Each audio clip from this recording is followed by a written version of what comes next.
السلام عليكم ورحمة الله. الحمد لله رب العالمين والصلاة والسلام على سيد المرسلين وعلى آله وأصحابه أجمعين. أما بعد، أعوذ بالله من الشيطان الرجيم. بسم الله الرحمن الرحيم. قل هل يستوي الذين يعلمون والذين لا يعلمون إنما يتذكر أولو الألباب. শিক্ষাকে উপনিবেশায়ন করে স্বাধীন শিক্ষা ব্যবস্থা প্রণয়নের দাবিতে আয়োজিত বাংলাদেশ খেলাফত ছাত্র মজলিসের উদ্যোগে শিক্ষা সমাবেশে উপস্থিত স্নেহাস্পদ সভাপতি, উপস্থিত বাংলাদেশ খেলাফত মজলিস, যুব মজলিস ও ছাত্র মজলিস সহ বন্ধু প্রতিম অন্যান্য সংগঠনের কেন্দ্রীয় নেতৃবৃন্দ, শিক্ষাবিদ ও সমবেত ছাত্র ভাইয়েরা আমার, আমি সর্বপ্রথম আল্লাহর রাসূল সাল্লাল্লাহু আলাইহি ওয়াসাল্লামের একটি ঐতিহাসিক সুন্নতের অনুসরণে শুকরিয়া আদায় করছি। আল্লাহর নবী বিদায় হজের সময় বলেছিলেন, মনজিলুনা গাদান খাইফু বানি কিনানাতা ইনশাআল্লাহ হাইসু তাকাসামু আলাল কুফর।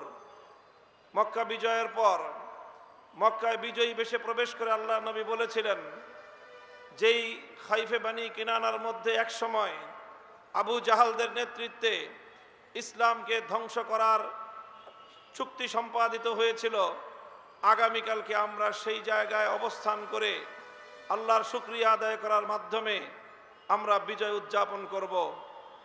আজ আমরা 2013 সালের পর এক যুগের পরে শাহবাগ চত্বরে দাঁড়িয়ে যেখান থেকে ইসলামকে ধ্বংস করবার ষড়যন্ত্র পরিচালিত হয়েছিল, আল্লাহর শুকরিয়া আদায় করার মধ্য দিয়ে আমরা নতুন বাংলাদেশ গঠনের বিজয়ের সূচনা করতে চাই।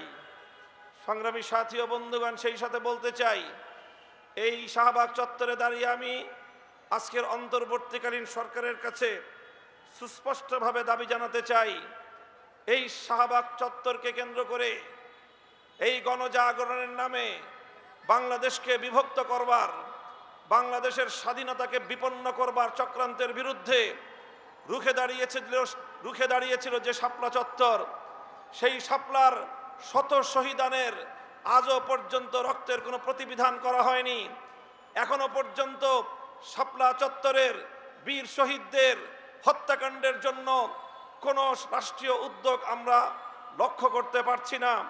আমি স্পষ্ট ভাষায় দাবি করতে চাই, একটি স্বাধীন তদন্ত কমিশন গঠনের মধ্য দিয়ে শাপলা চত্বরের সকল হত্যাকাণ্ডের জন্য স্বৈরাচারী খুনি শেখ হাসিনা সহ তার শাপলার সকল সহযোগী খুনিদেরকে অতি দ্রুত আন্তর্জাতিক অপরাধ ট্রাইব্যুনালে মামলা দায়েরের মাধ্যমে বিচার ব্যবস্থা নিশ্চিত করতে হবে।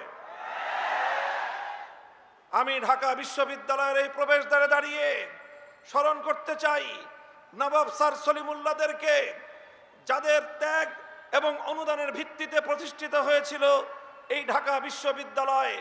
ঢাকা বিশ্ববিদ্যালয় কর্তৃপক্ষের কাছে আমাদের দাবি থাকবে, আমরা আর আবেদন করছি না, এখন থেকে আমরা দাবি করছি, আপনারা আমাদের দাবিগুলোকে কিভাবে মূল্যায়ন করেন আগামী দিনে সেটা আমরা পর্যালোচনা করব। আমরাও মূল্যায়ন করে আগামীর পদক্ষেপ এবং আমাদের কর্মসূচি আমরা নির্ধারণ করব। আপনারা রবীন্দ্রনাথের গান অথচ নবাব স্যার সলিমুল্লাহদেরকে আপনারা ভুলে যান, এই ধরনের আতেলগিরি বাংলাদেশে আগামী দিনে বরদাস্ত করা হবে না। আমরা অন্তর্বর্তীকালীন সরকারের কাছ থেকে তারা এদেশে ইসলামী শাসন ব্যবস্থা প্রতিষ্ঠা করবে এই ধরনের দিবাস্বপ্ন আমরা দেখি না। তবে আমরা স্পষ্ট ভাষায় বলতে চাই, আমরা ইসলামী রাষ্ট্র প্রতিষ্ঠার জন্য যে আন্দোলন, যে সংগ্রাম করছি, আমাদের পথে বাধা হয়ে দাঁড়াবার কোনো দুঃসাহস যেন আপনারা না দেখান। আমাদের কার্যক্রমকে ব্যাহত করে এমন কোন পদক্ষেপ আমরা বরদাস্ত করব না। ইসলামিক ফাউন্ডেশন সহ ইসলামী প্রতিষ্ঠানগুলোকে ইসলামের মূল ধারার বিপরীতে পরিচালনা করবার দুঃসাহস আমরা বরদাস্ত করব না। আমাদের একজন প্রতিনিধি রয়েছেন, ধর্ম উপদেষ্টা, ধর্মীয় সকল প্রতিষ্ঠানগুলোতে তার উপদেশ, তার দিক নির্দেশনার আলোকে পরিচালিত হবে। তিনি এদেশের আলেম সমাজের কাছ থেকে পরামর্শ গ্রহণ করবেন। তার পরামর্শের ভিত্তিতে যদি ইসলামী অঙ্গনগুলোকে পরিচালনা করবার ক্ষেত্রে যে কেউ অন্তরায় হয় বলে আমরা প্রমাণ পাই, আমরা রাজপথে যে কোনো মূল্যে সেটাকে প্রতিহত করব ইনশাআল্লাহ।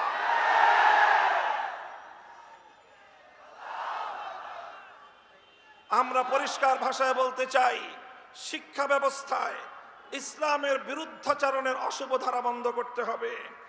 সকল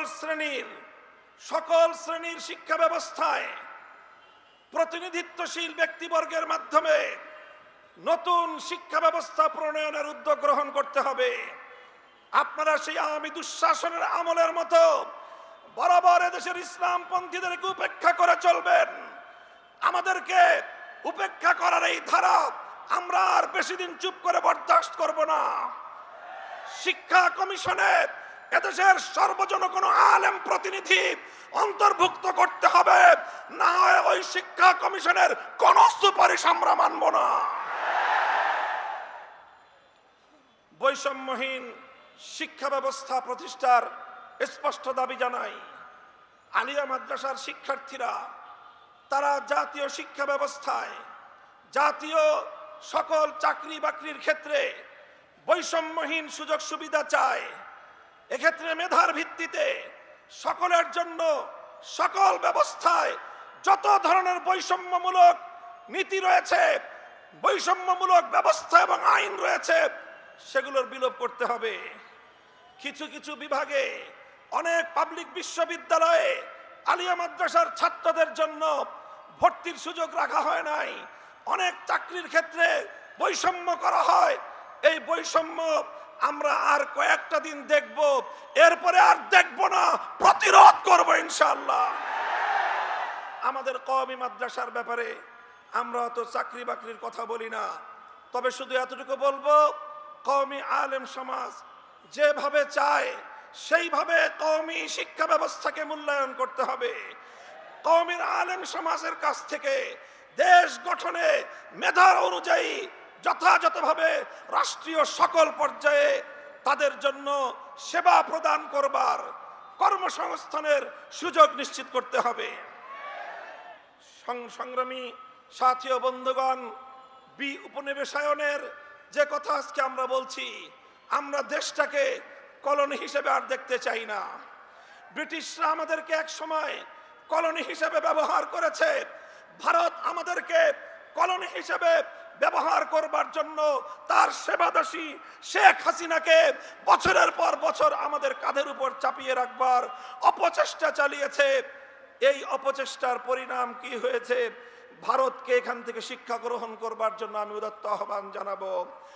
আর কোনদিন যেন এই স্বাধীন বাংলাদেশে কোন সেবাদাস প্রতিষ্ঠার দুঃস্বপ্ন যেন ভারত না দেখে। অন্য সকল সাম্রাজ্যবাদী শক্তিদেরকে আমরা স্পষ্ট সতর্ক বার্তা দিয়ে দিতে চাই, বাংলাদেশ স্বাধীন হয়েছে, স্বাধীনভাবে পরিচালিত হবে, অন্য কোন সাম্রাজ্যবাদের সেবাদাস হবে না। বাংলাদেশের শিক্ষা ব্যবস্থা কোরআন ও বিজ্ঞান ভিত্তিক শিক্ষা ব্যবস্থা চলবে, বিজ্ঞান ভিত্তিক শিক্ষা চলবে। বিজ্ঞানীর যে বিজ্ঞান বিভাগের বাইরে বিশেষ করে কলা অনুষদের যতগুলো শিক্ষা ব্যবস্থা রয়েছে, সব জায়গাগুলোতে হিন্দুত্ববাদ সহ নাস্তিক্যবাদ, পশ্চিমা সাম্রাজ্যবাদের সকল অনুসরণ বাদ দিয়ে কোরআন ভিত্তিক কলা অনুষদের ইসলাম ভিত্তিক প্রতিটি শিক্ষার নৈতিকতাকে সেইভাবে ঢেলে সাজাতে হবে। নতুন করে কারিকুলাম তৈরি করতে হবে স্বাধীন বাংলাদেশ গঠন করতে হলে। সংগ্রামী সাথী ও বন্ধুগণ, সর্বশেষ আমি উদাত্ত আহ্বান জানাতে চাই, যত অন্যায় বিচার বহির্ভূত হত্যাকাণ্ড চলছে, এই হত্যাকাণ্ড অবিলম্বে বন্ধ করতে হবে। যারা রাজপথ থেকে আন্দোলনের মধ্য দিয়ে উপদেষ্টা হয়েছেন, আপনাদেরকে বলি, আমরা আপনাদের সহযোগী, আন্দোলনে ছিলাম সহযোগী। সংগ্রামে ছিলাম সহযোগী, ফ্যাসিবাদের বিরুদ্ধে লড়াইয়ের মাঠে ছিলাম আমরা সহযোগী। এখন এই ক্রান্তিকালে রাষ্ট্র পরিচালনায় আমরা আপনাদেরকে সহযোগিতা করতে চাই। আমাদের কথা যদি কানে তুলবার মতো ফুরসত আপনাদের না থাকে, কান পর্যন্ত কিভাবে পানি পৌঁছাতে হয় সেই পথ কিন্তু আমাদের জানা আছে। আমি বিশেষ করে এই তথ্য উপদেষ্টা নাহিদ সাহেবকে সতর্ক করি। আমি তার দৃষ্টি আকর্ষণ করে বলতে চাই, মামুনুল হককে চিনেন না? আজকে ফ্যাসিবাদ বিলোপ হওয়ার 1.5 মাসের মাথায় আমার বিরুদ্ধে অনলাইনে ফেসবুক কর্তৃপক্ষ সহ ইউটিউব কর্তৃপক্ষ সহ অঘোষিত নিষেধাজ্ঞা জারি করে রেখেছে। আমার নিউজ কভার করে এই পর্যন্ত বাংলাদেশে প্রায় শতাধিক জাতীয় নিউজ পোর্টাল তারা রেস্ট্রিকশনের শিকার হয়েছে। আপনারা ওখানে বিলাসিতা করেন। বৈষম্যের বিরুদ্ধে সংগ্রামী আমাদেরকে আমাদের সমস্যাগুলোকে সমাধান করবার কোনো চিন্তা আপনাদের নাই। আপনারা উপদেষ্টা পরিষদ রাষ্ট্র পরিচালনা করতে পারবেন না আমাদের সহযোগিতা ছাড়া। আমার এই বক্তব্যের 24 ঘন্টার মধ্যে যদি আপনারা কোনো ব্যবস্থা গ্রহণ না করেন, আমরা আপনাদের বিরুদ্ধে ব্যবস্থা গ্রহণ করতে বাধ্য হব।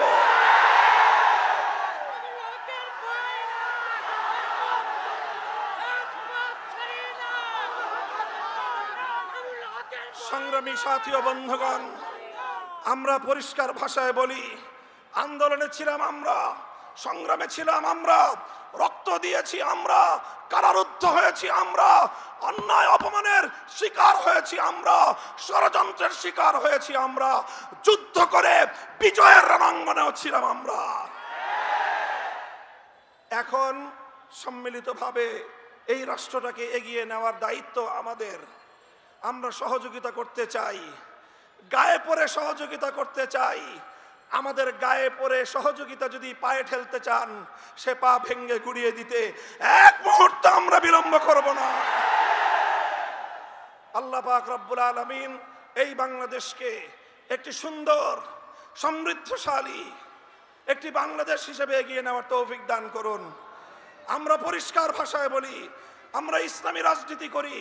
এদেশে খেলাফত রাষ্ট্র ব্যবস্থা প্রতিষ্ঠার জন্যই আমাদের জীবন যৌবনকে আমরা উৎসর্গ করতে চাই।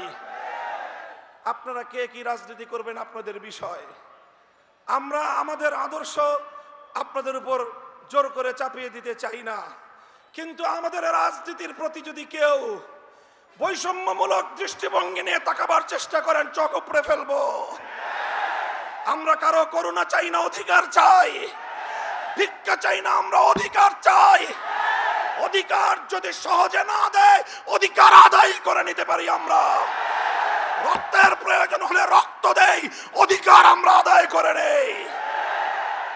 আমাদের এই কথাগুলো, আমাদের অবস্থান এবং আমাদের এই বাংলাদেশের গণমানুষের সঙ্গে আমাদের রিলেশনটাকে নতুন করে পড়ে নেবেন।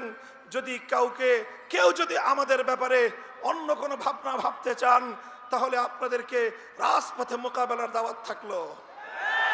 সংগ্রামী সাথী ও বন্ধুগণ, একটি সুন্দর বাংলাদেশ গড়ে উঠুক, বৈষম্যহীন বাংলাদেশ গড়ে উঠুক। আর কোনো শিক্ষাঙ্গনে তোফাজ্জলদের মতো আর কোনো মানুষকে যেন এভাবে বিচার বহির্ভূত হত্যাকাণ্ডের শিকার হতে না হয়।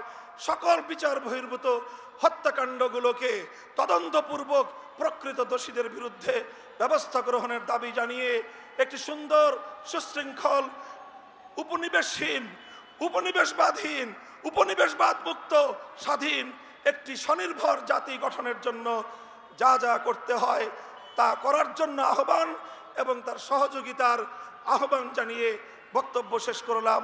নাসরুম মিনাল্লাহি ওয়া ফাতহুন করিব ওয়া আখিরু দাওয়ানা আলহামদুলিল্লাহি রাব্বিল আলামিন। বাংলাদেশ খেলাফত ছাত্র মজলিস জিন্দাবাদ। বাংলাদেশ খেলাফত মজলিস জিন্দাবাদ।